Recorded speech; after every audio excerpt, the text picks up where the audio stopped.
Sa 65 ng panuigon ni Enoch, natawo ang iyang anak nga lalaki nga si Metusela.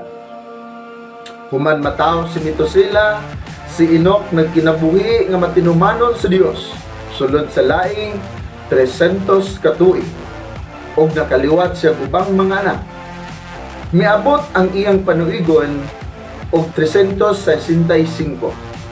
Nagmatinumanon siya sa Dios sa tibok niyang kinabuhi ug wala na siya ikita kay gikuha man siya sa Dios.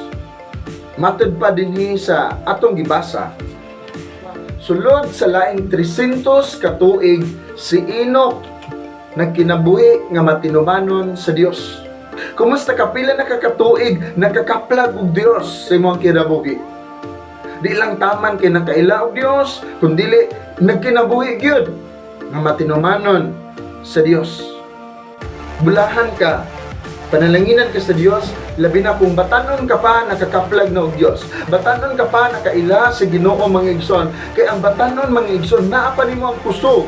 Sa batanon ka pa pwedeng mapuslan pag-ayo sa Dios ang imong kinabuhi. Ang tinuod nga kalipay sa pagkinabuhi mga igsoon, wala ning kalibutan na kundili naada sa pagtuman sa mga sugo sa Dios sa tong kinabuhi igsoon ni gala. Tinuod nga kalipay, dili nimo makit-an sa imong barkada.